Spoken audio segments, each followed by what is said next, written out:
Hello everybody and welcome back to Back Out of the Case. This is Skyflight44, aka Z44, and today I'm playing more Pokemon Stadium.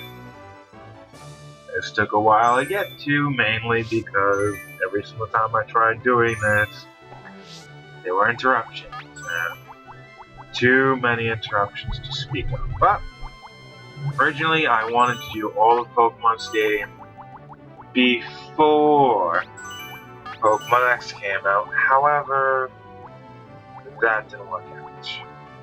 So we're gonna have to do this after Pokemon X, which I actually think I have a little bit more material to talk about now because Pokemon X came out.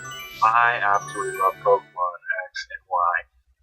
Holy shit, are those games amazing.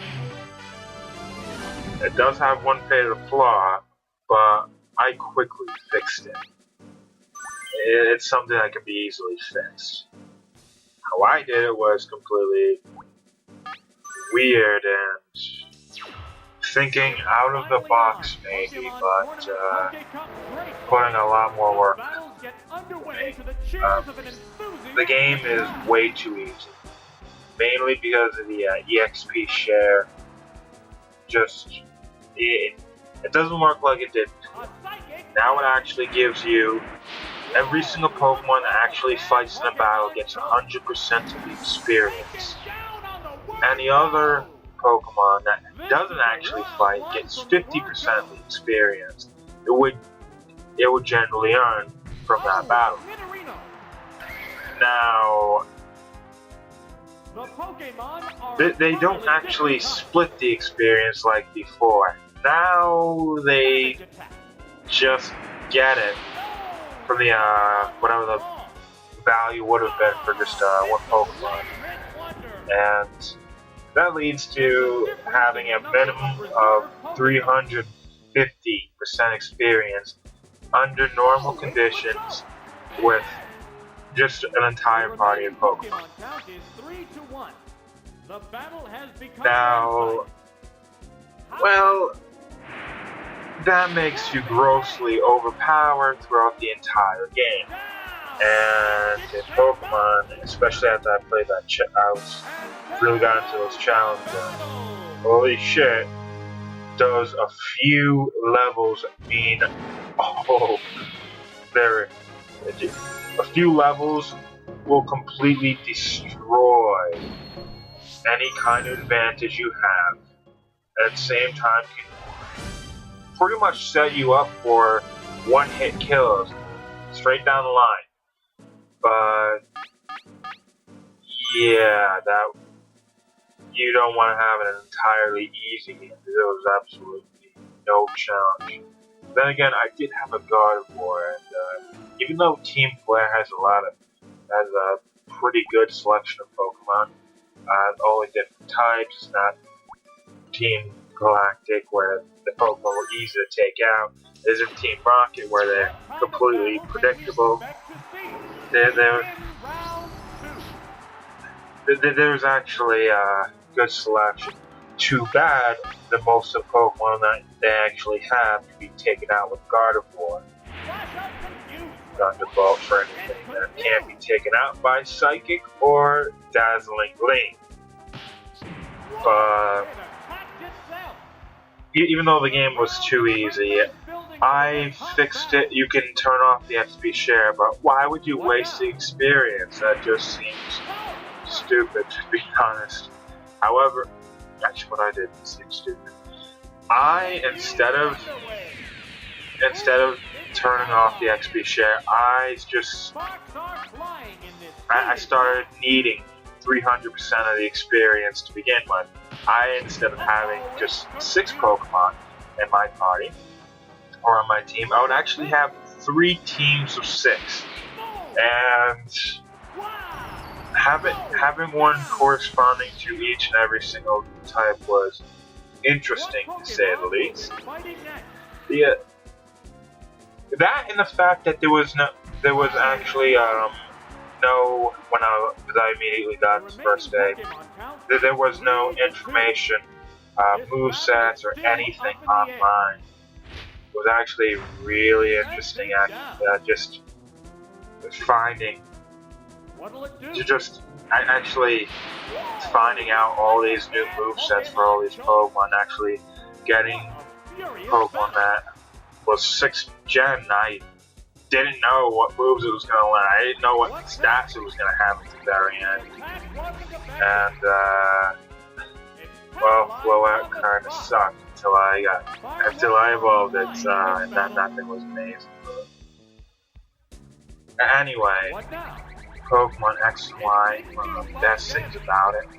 And, the game gives off a lot of, I heard a lot of people say it gives off Gen 1 vibes, but to me it gives off a lot of Gen 2 vibes, in my opinion. But then again, Gen 2 also has lots of Gen 1 vibes, maybe it's the second region. And, I don't know, that's easily one of the reasons why I like it, but one of the similarities between Gen 2 and Gen 6 is just one of the big parts of it is the variety of Pokemon you can actually catch. Gen 2 gave you a lot of the Gen 1 Pokemon to actually use, just like the first one. It also gave you not too much, because some of the Gen 2 Pokemon you would get were out of the way. Houndour and Murkrow you have to actually get in the Kanto. There's a lot. Not to, you actually have to go out of your way for. Well, it's Tyrogue, you have to go out of your way for. There's so many different Pokemon. You really have to go out of your way. Some new area or something to actually get them. However, they're still there. You do actually have a lot of different Pokemon you get. And it's actually one of the reasons why I really enjoyed the second generation. But the 6th takes that idea and goes beyond what you would actually think would be put into it. Gen 4 had 150 or 151, it's probably 150 Pokemon as Pokedex originally. The regional at least. When Black 2 and White 2 came out, they had 300, I believe, in the regional Pokedex. That was a lot.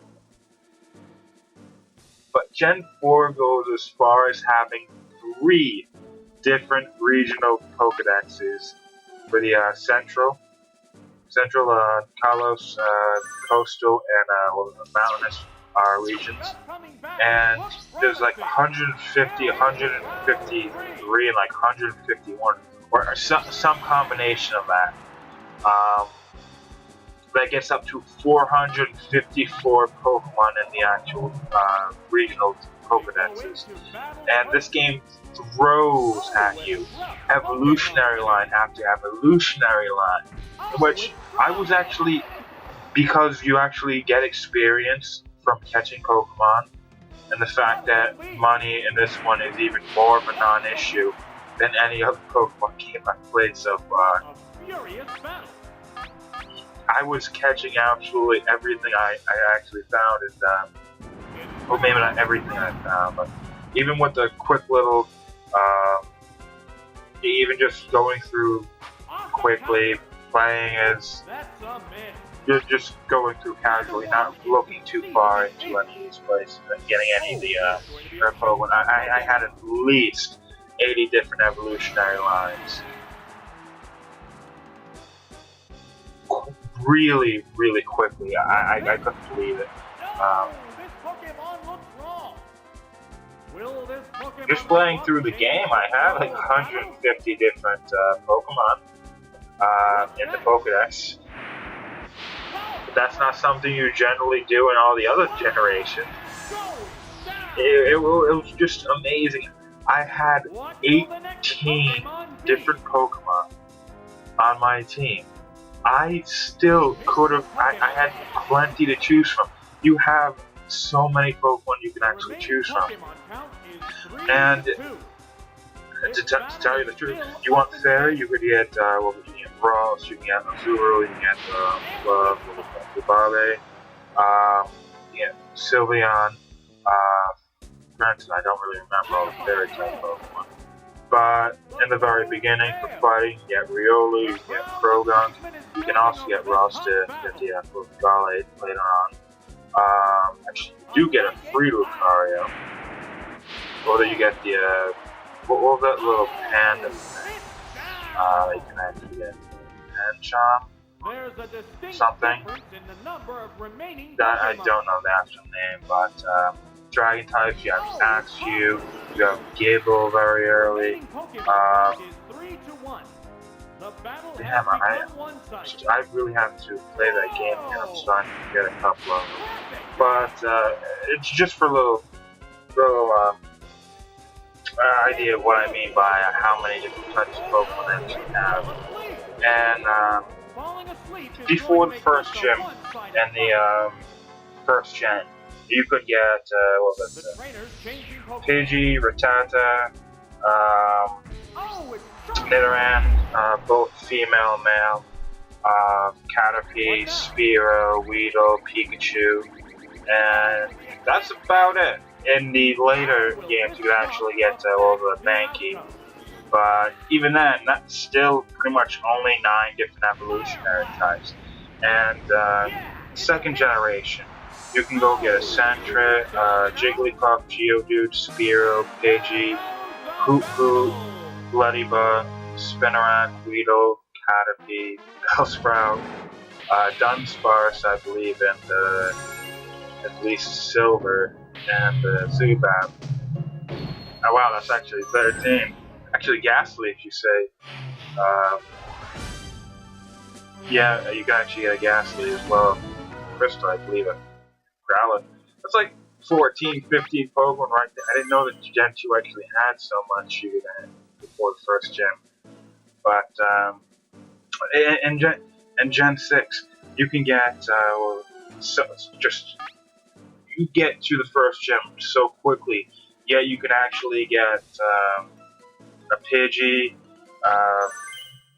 Fletchling, Benelby, Zigzagoon, Bidoof. Don't know why you want those.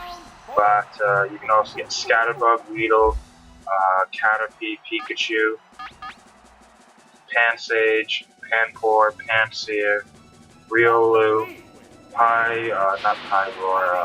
Litleo, Psyduck. What were the others? Burmy, Gulpin, Azuro.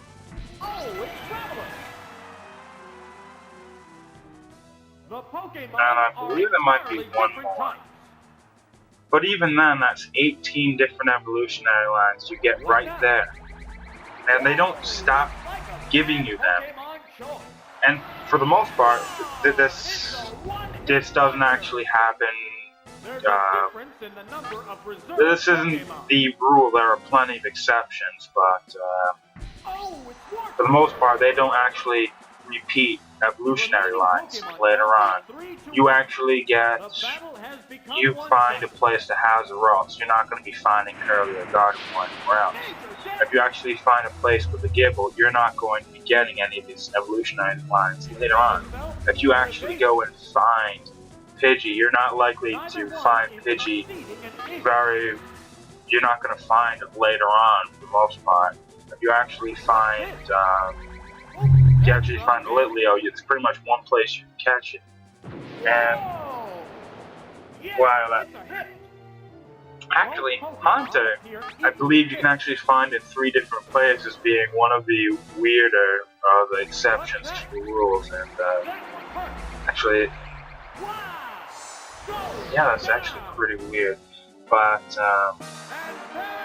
if you like a good single player game where it's easy to get into, easy to play, and best of all, one of the best things about Pokemon being its variety of the actual party members you can actually use, that game is amazing because you can play it again, play it a couple of different times, and you can have completely different targets. Just completely absurd. And that's one of the reasons why I've always loved these games.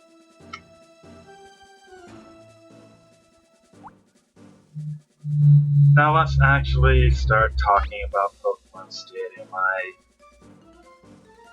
said a bit too much on Pokemon X anyway. I probably should be playing that again now. I believe my party at the moment, I haven't played it too much since my brother started the game, and I started the game right after him. But I believe I have a Bulbasaur, a Brigadier, definitely Raw. So I find it a very, very difficult for me to ever play a Pokemon game where I can actually catch a Ralts before the Elite Four. I find it really hard for me not to spend even an hour trying to get one, which, damn, that thing is way too overpowered, and Fairy type in general was incredibly useful, actually. Mainly because it can beat Dragon, it can beat Fighting, it can beat Dark. For the most part, God of War only had really two different weaknesses. Bug, Steel, just Poison, holy shit. You could beat that, and Dark became neutral damage on it. And who's gonna be stupid enough to throw a Poison type Pokemon at God of War anyway? Unless it's something like Crobat, which is actually fast, and really would need to have some kind of poison, or with the physical poison to actually do plenty of damage. But even then, a good Psychic will take that thing down, because I don't think it actually has a move strong enough to actually take it out. I was never the one to actually use Crobat. The entire Zubat Golbat was a pretty... First of all, Golbat needed an actual evolution to make it even useful to begin with, because Golbat had some pretty weak stats, actually. Though, one of the better things about it in the first generation was that I actually, I believe, had Haze. Haze would, pretty much reset all the stat buffs and debuffs, I believe. I've never used the move personally, so... And I don't generally see the move, but I believe that's what it does. And once I actually got to Pro, that was actually pretty cool. But I never cared to get this Pokemon and actually get its happiness as high as possible to actually get the Pokemon to evolve. I've never really cared, but I will tell you one little story. The first time that I actually got a Pokemon to evolve that way, I had no idea that's how you actually did it. It was my first time playing Pokemon Silver. And apparently, I actually got, it was at Togepi into a Togetic, level 7. I kept the egg in the front of my party for some reason while I was going around. And I believe that actually might have I have no idea how I got it. I have no idea how I got its just happiness up so quickly. It probably had to be some glitch, because there's no way it would be at level 7 by the time I actually got its happiness maxed out. But I actually had a Togetic level 7. And that was like the only time I ever evolved a Pokemon by happiness as a child. Until like the 4th generation. That was pretty stupid, I gotta admit, but that was always a weird mechanic to me as a child. I didn't care. I still don't care about evolving Pokemon by happiness. The only few ones I actually do is pretty much Lucario, Eevee, and Umbreon. That's about it. Actually, I haven't gotten a Rose Raid and Pokemon X yet, mainly just because I haven't found a place you can actually catch Roselia, and you can only catch Voodoo. And the Voodoo or Voodoo, however you want to pronounce it, I just hate having to actually go through and get its happiness high enough to actually evolve it, mainly because baby Pokemon and the standard basic Pokemon generally have different movesets completely. And by the time you actually evolve the thing, you've kind of lost a lot of the you've lost a bit of the movesets on the basic Pokemon, such as Roserade or Roselia won't actually will learn stuff like Magic Leap and maybe with the Voodoo actually won't. It will stick more to the Mega Drain, Absorb, and moves like that. So without a heart scale, you're not getting some of those moves back, and that's the biggest reason why I don't like going and evolving by happiness, because I would rather have a set level, or I would like to have complete control over the evolution.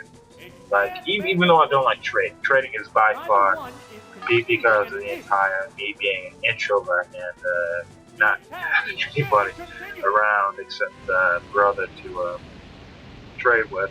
I never really enjoyed the trading your Pokemon to actually evolve them into.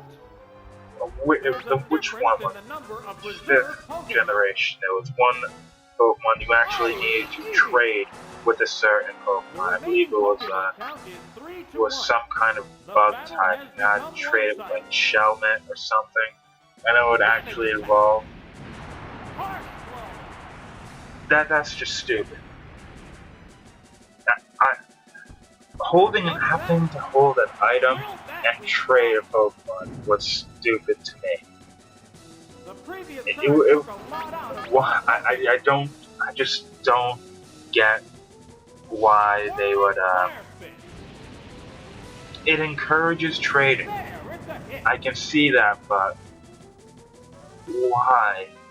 Some people don't like to trade, some people don't like any of that stuff, and I can see why they might do it now, because it's incredibly easy to actually trade Pokemon. Given we have the 4th, 5th, and 6th generations had a Wi-Fi, so you could trade across the globe, but in the first 3 generations, that was some pretty annoying bullshit, in my opinion.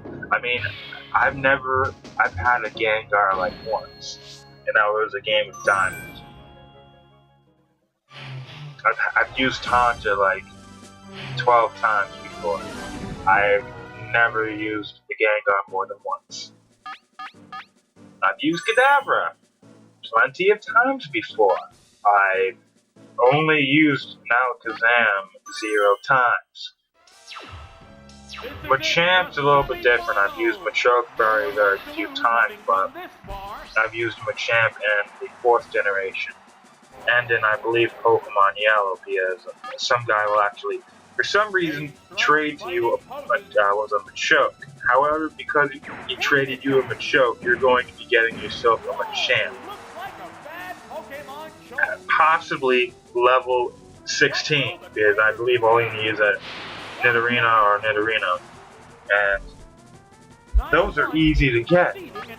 You can technically get one at level 16. Trade it over for Machoke, it will evolve into Machamp. You have a level fucking 16 Machamp, even though I heard that it's with IVs or something, with shit or something, but even then, holy crap, you have a level 16 Machamp. That's, as I've seen in this game, at Pokemon Stadium, Machamp, even with very, very weak moves, will still destroy Pokemon just because of its attack stat. It's absolutely outrageous.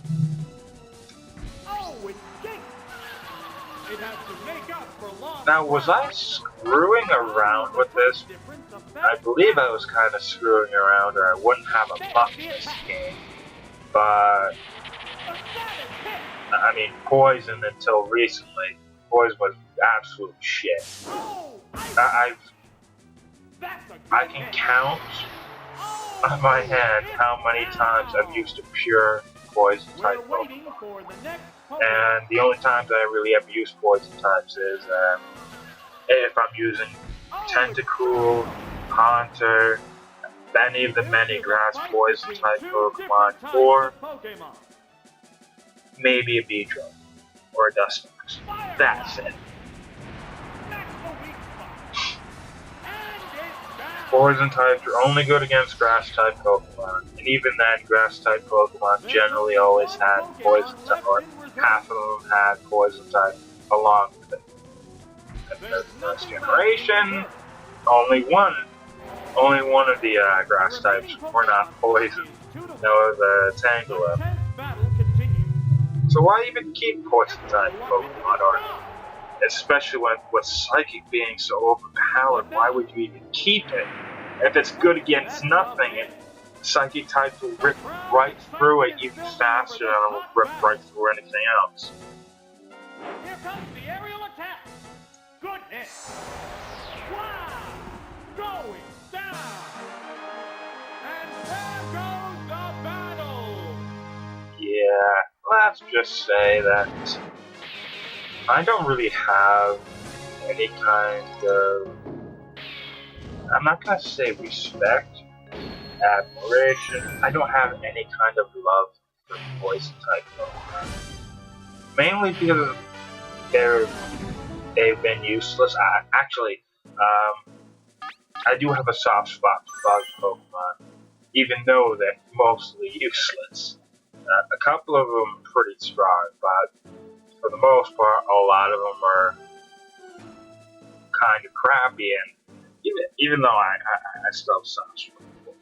Poison types, on the other hand, really haven't had any kind of charm, let's say. Their moves really kind of shed, unless it was something like Sludge Bomb, or later something like Toxic and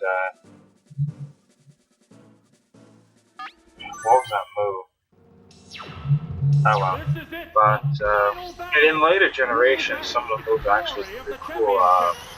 One of my favorites was I was using an Oddish in Pokemon X. I learned Poison Powder, already had it. I immediately gave the thing Venom Shock. Venom Shock's actually a pretty cool little move because it has a 10 PP and only 65 power. But if your opponent's actually poisoned, you'll actually double in power, which is actually pretty cool because it actually gives you a reason to use something like Poison Powder. Because what will the next Pokemon be? If you actually able to poison a Pokemon, then use Venom Shock. It's pretty much like you just used 2 Venom Shots, so you're not really losing any kind of time by actually using Poison Powder, which actually makes a casual run. You'll generally use Poison Powder because, for the most part, the Poison stat was useless. Very, very much useless if you're not, unless you're under-leveled. If you're under-leveled, Poison stat can actually be pretty potent. But if you're over-leveled, it's just crap. I'm gonna say here, for the most part, Pokemon Stadium is not a good game for me in Fusion. However, I definitely, that Pokemon Silver run through, I got confused plenty of times. I think I've hit my Pokemon actually hit themselves maybe 5 times, like, I swear, like 22 or more. I just never got hit. When people say that Confusion is rigged against you, I've never been that person that actually thinks to themselves, Poison really is rigged against me. And that it's times like that where I actually never get confused. I get confused, but I never, nothing bad happens There's to a me. distinct difference in the number There are a of lot of remaining times that actually Pokemon. happens, and actually seeing the Wigglytuff go is actually kind of depressing, considering that I The got a remaining Pokemon Wigglytuff in count my is own 3 to Pokemon 1. Silver run. The battle has become It's actually one-sided. quite weird because when I was using it in that run, Prepare hit. I actually started to enjoy using it, but when I was playing this game, I didn't really care for it because it kind of seemed to be weak to me. Oops, it's Its paralyzed. attack. Special attack are Rocks actually are pretty flying good, in but this I heated don't know if match. its special is all that great in this game. Fire blast. Its special defense is utter shit like its defense, but its special attack is pretty much like its attack. A massive explosion. Now, Hunch is actually pretty good in this game for explosion and self-destruct, especially with Pokemon like Dragonair, and I've used explosion many times to have that Dragonair paralyze me. I use explosion and that gets rid of that damn Dragonair. Pretty hard to take out. It wants to paralyze every single one of your Pokemon. Oh, it's like the only tidbit of strategy I actually gave in this entire video. But that's the Great Ball Cup of the Poké Cup. I still want to get the Master Ball. See you, everybody.